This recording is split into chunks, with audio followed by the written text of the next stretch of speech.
Mula pagkabata pa lang, may mga bulong na agad sa tenga mo. Sinasabi nila na ang kabutihan ay pagiging masunurin, na ang pagmamahal ay pagtitiis ng tahimik, na ang halaga mo ay nasusukat sa kung gaano kakadaling ibigay ang sarili mo sa iba. Pero paano kung sabihin ko sa'yo na tuwing inuuna mo ang pangangailangan ng iba kaysa sa sarili mo, hindi mo ginagawa yung tama, unti-unti kang nawawala? Paano kung yung bigat na dinadala mo, yung galit na pilit mong tinatago sa likod ng ngiti mo, hindi ito patunay ng kabutihan mo, kundi patunay na tinuruan kang talikuran ang sarili mo para lang sa pagmamahal? Tanungin mo sarili mo, sino ang nagturo sa'yo na makasarili ang piliin ang sarili? Sino ang nakikinabang kapag hindi ka naglalakas loob magsabi ng hindi? Hindi ito kabutihan, ito'y mga tanikala.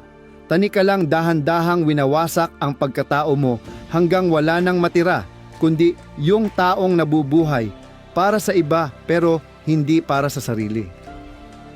Sabi nga ng mga Stoic, kung gusto mong maging matatag, magsimula ka sa loob. Ibig sabihin, bawiin mo ang mga bahagi ng sarili mo na pinilit mong baliwalain. Hindi ibig sabihin ng lakas ang puro sakripisyo. Mas malalim ang natatagpuan sa pagkamalaya.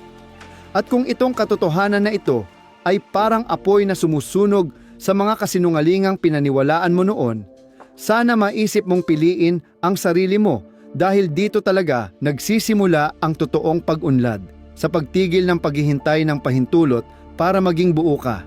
Sinasabing ang pagtataksil ay mabilis, masakit, di malilimutan, pero ang pinakadelikadong pagtataksil ay hindi sugat na mabilis ang dating. Dahan-dahang nilalanta ka, at hindi ito nagagawa ng iba sa'yo. Ito ay sarili mong ginagawa, tahimik, unti-unti. Nagsisimula ito sa maliliit na bagay. Ngumingiti ka kahit nasasaktan. Sumasang-ayon ka sa ayaw mo para lang mapanatili ang katahimikan. Nagsasabi ka ng oo kahit gusto mo ng hindi. At walang nakakapansin kasi sa labas, maayos ka pa rin, maganda pa rin kasama, mabait ka pa rin. Pero sa loob mo, may nagbabago, may nababasag. Ito ang tahimik na uri ng pagtataksil na di na pag-uusapan. Pagtataksil sa sarili, hindi sa dahas, kundi sa tuloy-tuloy na pagtanggi kung sino ka talaga. Unti-unti mong pinapaliit ang sarili mo para magkasya ka sa comfort zone ng iba. Binubunot mo ang mga sarili mong matutulis para di ka makasakit. Lumalakad ka sa mga kwarto, iniiwan mo ang piraso ng pagkatao mo sa may pintuan kasi nakumbinsi mong mas mahalaga na matanggap ka kaysa maging buo. At ang pinakamasakit, nakukuha mo yung gusto. Pinupuri ka ng tao dahil madali kang kasama. Maunawain ka, hindi ka mahirap pakisamahan. Pero sa ilalim ng papuring iyon, may katotohanang lalong hindi mo matakasan. Unti-unti kang nawawala. Nagiging taong madaling kontrolin, hindi yung taong kaya mong pakisamahan buong buhay mo. At yung klasing pagtataksil na yan, walang pilat na pwedeng ituro. Katahimikan lang yan sa loob mo na padagdag ng padagdag ang lakas habang tumatagal. Hindi usong mag-please ng tao ang mga Stoic. Ang habol nila ay katotohanan at integridad, ang pagbuo ng buhay na tugma sa sarili nilang paniniwala, hindi yung binabago dahil sa opinyon ng iba. Sabi nga ni Marcus Aurelius, huwag mo nang pagtalunan kung ano ang dapat gawin ng isang mabuting tao. Gawin mo na lang. Pero paano ka nga ba magiging mabuti kung palagi mong nilalabanan ang totoo para sa'yo? Paano ka magkakaroon ng kapayapaan kung ang kabayaran nito ay ang paggalang mo sa sarili mo? Kaya sabi naman ni Epictetus, ang hindi marunong magpahalaga sa sarili, hindi hahangaring gumawa ng mabuti para sa sarili. Dahil kapag hindi mo nakita ang halaga mo, paulit-ulit mong ibibigay ang sarili mo ng paisa-isa, umaasang balang araw, may makakita ng tunay mong halaga para sa iyo. Yan ang tahimik na trahedya. Magsisimula ka sa magagandang hangarin, pero natatrap ka rin sa sariling mga bitag. Akala mo kasi pagmamahal ang magsakripisyo ng sobra. Akala mo karunungan ang manahimik. Akala mo kapayapaan ang panatilihin ang katahimikan. Pero hindi. Hindi ito tunay na kapayapaan. Ang tunay na kapayapaan, Hindi yan hinahanap sa ginhawa ng iba, kundi sa katahimikang nanggagaling sa paggalang mo sa sarili mong tinig. Kapag itinigil mong pagtaksilan ang sarili mo, magsisimula ang pagbabago. Hindi enggrande agad, pero sapat para mapansin mo. Magsasabi ka ng hindi at parang rebellion na, yun, magsasalita ka ng totoo at parang labanan ito. Mag-isa kang magpapalipas ng oras at parang pinatapon ka. Pero yung mga pakiramdam na yan, hindi ibig sabihin may mali ka, kundi nagsisimula ka nang bumalik sa tunay mong sarili. At hindi lahat magugustuhan ang pagbabalik mo. May lalayo, may tatawaging nagbago, makasarili, mailap. Hayaan mo sila dahil ang totoo, komportable sila sa pagiging sunod-sunuran mo noon. At hindi sila komportable ngayon na matatag ka na. Pero ang discomfort, hindi ito kaaway. Sa Stoicism, discomfort madalas ang pinto papunta sa pagbabago. Itinuro ni Seneca na, walang tao na may kapangyarihang makuha ang lahat ng gusto niya, pero may kapangyarihan siyang hindi hanapin ang wala siya. Ibig sabihin, hindi mo kailangang makuha ang approval ng lahat. Hindi mo kailangang maintindihan ng lahat. Hindi mo kailangang mapili ng karamihan. Kailangan mo lang ihinto ang paulit-ulit na pagtalikod mo sa sarili mo. Diyan magsisimula ang pagbabago. Diyan ang pagtataksil ay nagiging pagkakaroon ng kamalayan. Ang kamalayan ay nagiging kalayaan. Walang selebrasyon kapag sinimulan mo to. Walang palakpakan, walang audience, tahimik, hindi komportable, pero kailangan. Dahil tuwing nagsasabi ka ng oo sa bagay na hindi mo gusto, tinuturuan mong maliitin ang sariling katotohanan mo. At habang tumatagal, naniniwala na ang kaluluwa mo dito. Ang pagbabalik ay nagsisimula sa maliliit na tapang. Yung text na di mo sinagot, yung usapang hindi mo pinilit, pabor na marahang tinanggihan, gabing mag-isa kang masaya, walang hiya. Dito muling binubuo ang tiwala sa sarili. Hindi malakas pero matibay. Sabi ni Carl Jung, the privilege of a lifetime is to become who you truly are. Pero ang pribilehiyong yan hindi ibinibigay, pinagsusumikapan. Pinaghihirapan sa mga pagkakataong nagsasabi ka ng hindi sa lahat ng lumalapastangan sa kaluluwa mo. Sa pagtayo, kahit gustong-gusto kang patikluin ng mundo. Sa pagtanggi mong pagtaksilan ang sarili mo para lang magkasya ka sa mesa na hindi naman talaga para sa'yo. At habang ginagawa mo to, mas lalo kang nagiging ikaw. Hindi hiram, hindi pinalambot, hindi pinapandayan, ikaw. Maaaring mawalan ka ng mga tao, maaaring mawalan ka ng comfort, pero magkakaroon ka ng linaw. Magsisimula mong maramdaman yung lakas na hindi sumisigaw, pero matatag. Matututo kang hindi na maghintay ng pahintulot para mapayapa dahil alam mo na ang kapayapaan ay hindi isang bagay na ibinibigay lang ng iba sa'yo. Ito ay isang pinipili mo kapag tumigil ka ng tawaran ang halaga mo. At sa araw na piliin mo ang sarili mo, hindi dahil sa pagsuway, kundi dahil sa paggalang, iyon ang araw na hindi na naninirahan ang pagtataksil sa katawan mo. Ang araw na hindi mo na nararamdaman na estranghero ka sa sarili mong buhay. Yun ang sandali na magsisimula kang maramdaman na buo ka na, hindi perpekto, hindi tapos, pero hindi nahati. Dahil ang tunay na trahedya ay hindi ang pagtaksilan ka ng iba, kundi ang matutunan mong taksilan ang sarili mo nang hindi mo namamalayan.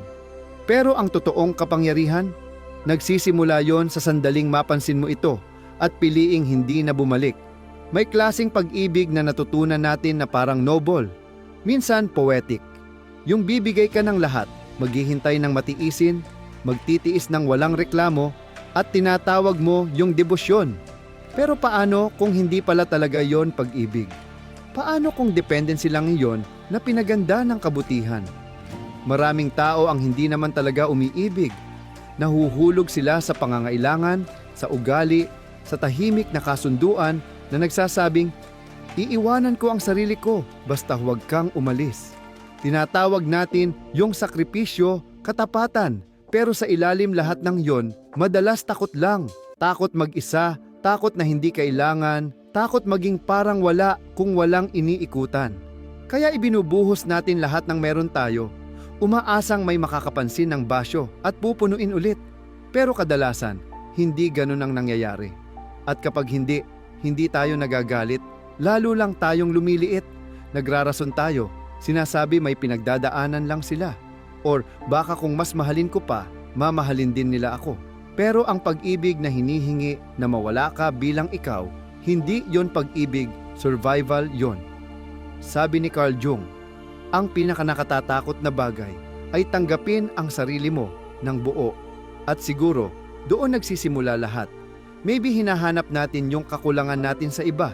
Iniisip natin na ang debosyon ay yung mawala ka para sa iba. Pero ang tunay na pag-ibig, hindi mo hinihingi na mawala ka bilang sarili mo. Kailangan mong magpakita ng buo. Ang delikado kapag umaasa lang tayo sa iba, hindi lang na nawawala ka, kundi nakakalimutan mo na nandyan ka sa simula pa lang. Nagiging paniwala mo na ang kapayapaan mo ay nasa approval nila, na ang halaga mo ay nasa presensya nila, na ang saya mo ay totoong-totoo lang kung nakikita mo sa mata nila. At dahan-dahan, nang di mo sadya, binibigay mo na sa kanila ang susi ng mundo mo. Ngayon sila na ang may hawak ng saya mo, lungkot mo, pakiramdam mong kabahagi ka. Pero walang tao, gaano man kabuti o kamahal, ang kayang dalhin ang bigat ng kaluluwa mo nang hindi ito bumibitaw o nababasag. Ang dependency, sa simula, parang pag-ibig kasi ginagaya niya ang koneksyon. Pero kung ang relasyon ay batay sa pangangailangan, madali itong masira. Lalong lumalagapak kapag hindi na nila nakayanan ang expectation na hindi naman nila pinangako. At kapag nasira ito, pakiramdam mo pagtaksil. Pero totoo, natural lang yon kasi umasa ka sa pundasyon na dapat ikaw mismo ang bumuo. Hindi pinangako ng mga Stoic na ligtas ang pag-ibig. Pero binalaan nila tayo na huwag itali ang peace natin sa mga bagay na hindi natin kontrolado. Sabi ni Epictetus, huwag mong asahan na mangyari ang lahat ayon sa gusto mo. Bagkus, gustuhin mong mangyari ang dapat mangyari at magiging maayos ang iyong buhay. Kasama doon kung paano tayo mahalin ng iba at kung paano sila nananatili o hindi. Ang pagbabalik ng sarili mo ay nagsisimula sa tanong, nagpapakita ba ako sa taong ito mula sa pagiging buo o mula sa takot? Kasi kung ang presensya mo ay pantakip lang sa kaba mo, kung ang pagbibigay mo ay para lang siguraduhing kailangan ka, hindi yon pag-ibig. Pagtatanggal yon sa sarili mo at walang matinong pundasyon na mabubuo sa ganon. Ang tunay na pag-ibig, hindi pinapadugo ka, hindi hinihingi na lumiit o lumuhod ka para lang maging safe. Sinalubong ka kung nasaan ka, nire-respeto ang pagitan, hindi hinuhugot sa sugat mo. Sabi ni Seneca, habang nabubuhay ka, magpatuloy kang matutong mabuhay. At bahagi ng pagkatutong, yon ay ang pag-unlearn ng lahat ng ipinasa sa atin tungkol sa kung paano daw maging malapit sa isang tao. Kapag walang linaw ang lapit, nauuwi sa pagsanib. At ang pagsanib, hindi yon intimacy, gulo yon. Unti-unti, napagkakamala mo na yung mood nila ay halaga mo. Yung paglayo nila ay kasalanan mo. Yung pananahimik nila ay kahihiyan mo. Pero wala doon sa'yo. Hindi mo tungkulin na buuin ng iba. Tungkulin mong manatiling buo kahit hindi ka nila kaya salubungin dun. Kapag minahal mo ang sarili mo higit kanino man, hindi pagmamayabang kundi presence lang, magsisimula kang magbigay na hindi mo iniiwan ang sarili mo. Magsisimula kang magsalita at magpakita ng bukas na palad. Hindi nakasapo. Pwede ka nang umalis, hindi dahil galit, kundi dahil payapa ka na kapag hindi na natutugunan ang pangangailangan mo. At ang ganda nun, titigil ka na magmahal para sa approval. Magsisimula kang magmahal kasi natural lang sa'yo, pero hindi kapalit ng kapayapaan mo. Hindi kapalit ng integridad mo. Dahan-dahan, mayroon kang mapapansin na pagbabago. Hindi ka na naghahanap ng taong pupuno sa'yo, kundi nagiging buo ka na kahit mag-isa. Nagiging choice na ang relasyon, hindi survival tool. Hindi ka na naghahanap ng tagabuhat ng bigat mo. Gusto mo kasama yung marunong bumuhat ng sariling bigat. At diyan, nagsisimula ang totoong koneksyon. Hindi mula sa pagiging dependent, kundi mula sa lakas na pinagsaluhan. Hindi naman agad madali makita ang pagitan ng debosyon at dependency. Pero alam ng katawan mo, yung isa parang mahaba at malambot na hininga. Yung isa naman parang naglalakad ka sa bubog. Yung isa, hinahayaan kang magpahinga. Yung isa parang laging may kaba. Yung isa nagsasabing, mahal kita at mahal ko rin sarili ko. Yung isa, huwag kang umalis. Hindi ko alam kung sino ako pag wala ka. At kung nabuhay ka ng ganito ng matagal, siguro ang pinakamaalagang magagawa mo ngayon ay di yung magbigay pa, kundi tumigil, huminto, tanungin ang sarili. Pag-ibig ba ito o takot na nakasuot ng mukha ng pag-ibig? Kasi kapag natutunan mo ng tumayo sa sarili mong ilaw, titigilan mo ng hingin sa iba na hawakan ang araw para sa'yo. At doon, nagiging totoo ang pag-ibig, hindi dahil kinukumpleto ka niya, kundi kasi tinatagpo ka niya buo, matatag at malaya. Sinasabi nila, ikaw daw ang glue, ikaw ang nagsasama na kung wala ka, babagsak ang lahat, hindi kakayanin ang katahimikan. At marahil, sandali, totoo yun. Baka nga ikaw yung lagi nilang nasasandalan, hindi kailanman nasira, kasi kailangan kanilang manatiling matatag. Pero anong mangyayari kapag yung pagiging kailangan mo na ang naging identity mo? Kapag ang halaga mo na, hindi dahil sino ka, kundi dahil anong naibibigay mo. Yung dating purpose, nagiging preso. Akala mo, kapag importante ka, mahal ka na. Pero magkaiba yon. Ang pagiging kailangan ay hindi laging halaga. At ang pagiging useful ay hindi laging pagtanggap. Tahimik ang pagkaubos kapag nabubuhay ka para lang kailanganin. Nagiging papel ka na lang, hindi tao. Hindi ka na pwedeng mapagod, magtakda ng hangganan, magsabi ng hindi kasi ang importansya mo ay nakasalalay sa pagiging available. At kapag umatras ka ng kaunti, parang may guilt agad. Pakiramdam mo makasarili ka, malamig, absent, pero hindi ka nawawala. Tao ka lang. Napapagod ka lang umangkas sa buhay ng iba habang unti-unti mong binabaliwala ang sarili mo. Naniniwala ang mga Stoic na mabuhay ayon sa kalikasan. At ano ba ang mas natural kundi ang kilalanin ang sariling limitasyon? Sabi ni Epictetus, huwag mo lamang ipaliwanag ang filosofiya mo, isabuhay mo. Kung kapayapaan, katotohanan, at kalayaan ang pundasyon mo, dapat ganun ding makita sa buhay mo. Hindi lang kung kailan madali para sa iba, kundi lalo na kung kailan mahirap. Hindi ka isinilang para maging serbisyo. Hindi ka nilikha para buuin ang butas ng emosyon ng lahat maliban sa iyo. Ang pag-ibig na nag-e-exist lang pag may silbi ka, hindi pag-ibig, utility lang yon. At ang utility, mabilis palitan pag may mas madali. Kapag napansin mong parang mas mahalaga na kung anong nagagawa mo kaysa sa kung sino ka, doon na nagsisimula ang paggising.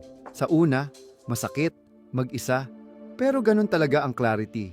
Kasi, yung comfort ng pagiging kailangan, nakakalasing.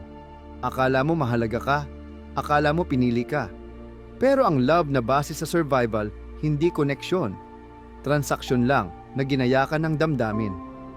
Nagbibigay ka ng stability, suporta, sagot, kapalit, kunwaring closeness. Pero hindi ka kayang buhatin ng ilusyon kapag pagod ka na, hindi ka kayang pakainin kapag ubos ka na. Sabi ni Carl Jung, ang pinakamatinding trahedya ng pamilya ay ang mga buhay na hindi nabuhay ng mga magulang. At hindi lang yon tungkol sa pagiging magulang. Para yon sa lahat ng nagbitiw ng sarili, para lang maging pundasyon ng iba.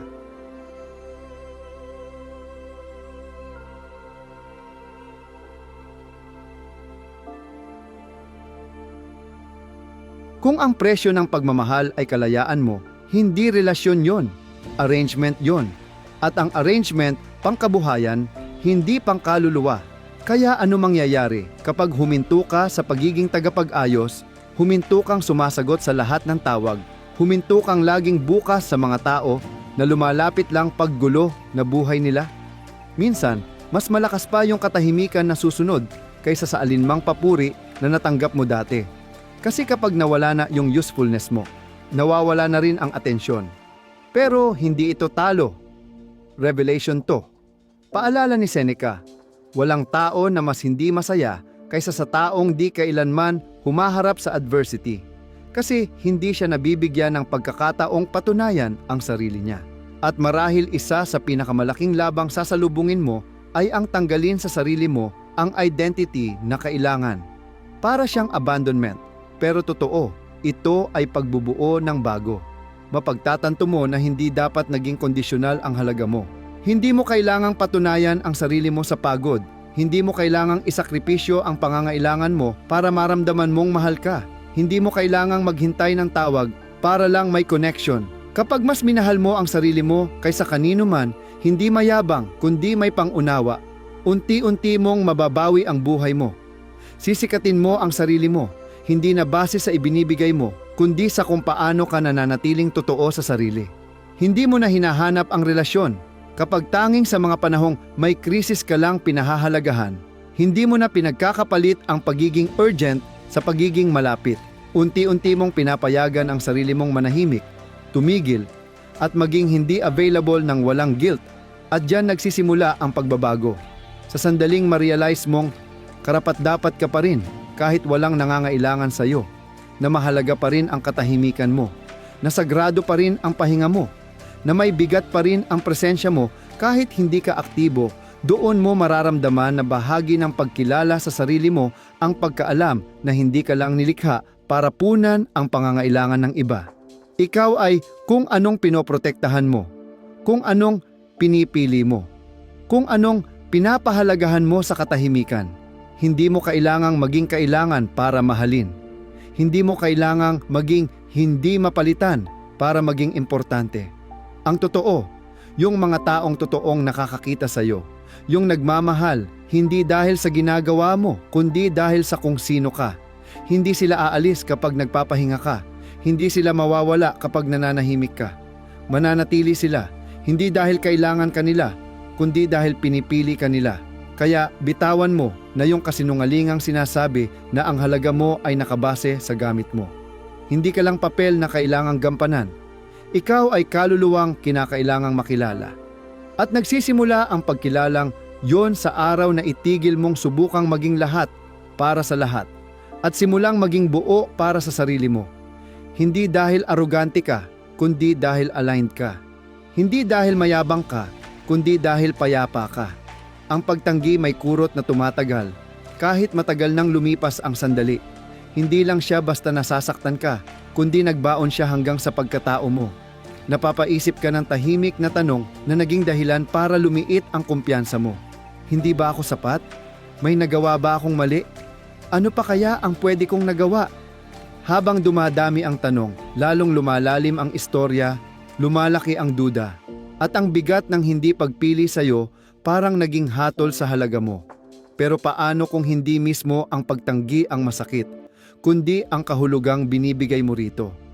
Hindi naman natatakot ang tao sa pagtanggi per se, kundi sa akala nilang sinasabi nito tungkol sa kanila.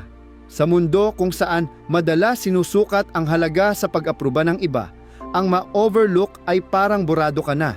Minsan, mas nakikita mo ang sarili mo gamit ang mata ng taong hindi pumili sa'yo. At mapanganib yon. Makukumbinsi ka na dahil ayaw ka nila, baka dapat ayaw mo na rin sa sarili mo. Pero ang totoo, hindi ang pagtanggi ang sumasalamin ng halaga mo, kundi ng misalignment. Ipinapakita lang nito kung ano ang hindi nakatakda para sa iyo, kahit gaano mo pa iyon gustuhin. Sabi ni Epictetus, hindi ang mga bagay ang gumugulo sa atin, kundi ang opinyon natin tungkol sa mga ito. Kasama na rito ang pagtanggi. Hindi ang saradong pinto ang masakit, kundi ang kwento mo kung bakit ito nagsara. Hindi ang katahimikan ang sugat, kundi ang kahulugang ikinakabit mo rito. May kakaibang liwanag sa pagtaboy. Nawawala ang ilusyon, nawawala ang mga maskara, tumitigil ang ingay, at ang natitira na lang ay ang totoo tungkol sa kanila at tungkol sa iyo. Napapansin mo na pilit mong hinahasa ang sarili ayon sa apruba ng iba. Ipinipilit mong magkasya sa mga lugar na hindi talaga para sa iyo. At baka sa unang pagkakataon, marirealize mong mas nakakasama ang piliin ng maling tao kaysa tanggihan nila. Itinuturo ng mga Stoic na ang sakit ay hindi kaaway, kundi guro. Sulat ni Marcus Aurelius. Kung nababahala ka sa anumang panlabas, ang sakit ay hindi dulot ng bagay mismo, kundi ng pagtingin mo rito. At maaari mo iyang palitan kahit kailan. Hindi winawasak ng pagtanggi ang pagkatao mo. Ibinubunyag lang niya kung saan mo inilagay ang kapangyarihan mo. Binibigyan ka ng tsansang kunin ito muli. Hindi ka sirang tao dahil hindi nakita ng iba ang halaga mo. Hindi kayang mabura ng pagkabulag nila ang liwanag mo. Nagsisimula ang pagbabago kapag itinigil mo ng gawing ebidensya ng kawalang saysay mo ang pagtanggi. Kundi tinignan mo ito bilang proteksyon. Proteksyon mula sa pagsunod sa landas na hindi naka-align sa magiging ikaw. Proteksyon mula sa paglalagay ng puso mo sa mga lugar na hindi kayang tanggapin ito. Proteksyon mula sa mga kwento na nagpapaliit sa iyo. Hindi lahat ng hindi ay kawalan. Minsan, yan lang talaga ang paraan ng universo para dalhin ka kung saan ka dapat. At kung tumigil ka, sandali tinitigan mo. Mapapansin mong madalas, pinakamaraming paglago ay kasunod ng pagtanggi. Kasi pinipilit nito ang self-reflection. Inaalis ang ingay, hinihiling na tumingin ka sa loob, magtanong ng mas magagandang tanong. Hindi na, bakit hindi nila ako pinili? Kundi, bakit kailangan ko silang pumili sa akin? Diyan na ibabalik ang kapangyarihan. Hindi sa paghihiganti, hindi sa galit, kundi sa kalinawan. Sulit ni Seneca, hindi maikli ang buhay, kundi ginugugol natin ito sa walang kwentang bagay. At walang mas nakakaubos ng oras, kundi ang habulin ang mga taong matagal nang ipinakitang hindi pa handa sa lalim na meron ka. Ang pagtanggi ay pagsasara ng pinto. Pero higit pa ron, ito ay banayad na tulak papunta sa pintong talaga namang nakahanda na para sa iyo. Nililinaw niya ang landas, nililinis ang sagabal, pinatatahimik ang ingay para muling marinig ang sarili mo. Hayaan mo silang umalis. Hayaan mong hindi masagot ang mensahe. Hayaan mong manirado ang mga pinto. Hindi mo kailangang magmakaawa para lang matanggap ka sa mesa na tinotolerate ka, hindi tinitreasure. Sa sandaling itinigil mo na ang habol sa mga umalis, binubuksan mo ang spasyo para sa bago. Yung sasabay sa enerhiyang palagi mong binibigay. Yung hindi kailangang magpaliit ka, magpatunay o magkunwari. Yung basta nakikita ka. At sa espasyong yan, kung saan nananahimik na ang pangangailangang piliin, may panibagong kapangyarihang lumilitaw. Yung hindi dependent sa validation ng iba. Yung hindi natatakot sa katahimikan. Yung alam na ang halaga niya ay hindi pinagdedebatehan. Steady at totoo. Kahit sino pa ang kumilala. Ang ganda ng pagtanggi. Hinuhubad niya ang hindi totoo. Ang natitira, ikaw mas malinaw, matibay, matatag. Pag tumigil ka ng katakutan ang pagtanggi, nawawala na rin ang kapangyarihan nito sa iyo. Hindi mo na hinuhubog ang buhay mo para lang manatiling ligtas. Unti-unti mo na itong hinuhubog para manatiling totoo sa sarili. Hindi lahat ng pagkawala ay kawalan. Minsan, sila ang mismong biyaya na di mo alam na kailangan mo. Minsan, sila pala ay biyaya na nakatago. At habang mas pinagkakatiwalaan mo yon, mas hindi na masakit ang pagtanggi kasi hindi mo na ito nakikita bilang parusa kundi bilang direksyon. At yung shift na yon, binabago ang lahat. May katahimikan na karamihan sa mga tao ay hindi natututunang harapin. Dumadating ito kapag wala na ang lahat, kapag namamatay ang ilaw, kapag sumasara ang pinto at wala ng palakpak, opinyon o gulo. Ito yung katahimikan ng totoong pag-iisa. Hindi kalungkutan, hindi kawalan, kundi presensya na walang kahalo. At nakakabahala yon kasi pag mag-isa ka na lang sa mga iniisip mo, wala ng performance na kailangan. Wala nang imaheng dapat bantayan. Wala nang usapan na matatakbuhan. Ikaw lang, totoo. Walang maskara at madalas pamilyar pa. Sanay tayong katakutan, yan, takbuhan, punan ng ingay, mensahe, headlines o kilos. Kasi parang hubad tayo sa harap ng katahimikan. At yang pagkalantad na yan, parang panganib sa marami. Pero sa takot na yan, may clue. Palatandaan na masyado na tayong nabubuhay sa labas ng sarili. Hiram ang enerhiya sa mundo, imbes na pag-ugatan ito mula sa loob. Kapag naging bagay na dapat takbuhan ang pag-iisa, nawawala ang pinaka-source ng lakas natin. Sabi ni Marcus Aurelius, walang mas tahimik o mas payapang matatakbuhan ng tao, kundi ang sarili niyang kaluluwa. Hindi iyon poetry lang, practical yon para mag-survive. Laging hihilahin ka ng mundo, hingin ang energy, atensyon, reaksyon mo. Pero sa pag-iisa, natututo kang bumalik, umatras, bumalik sa tanging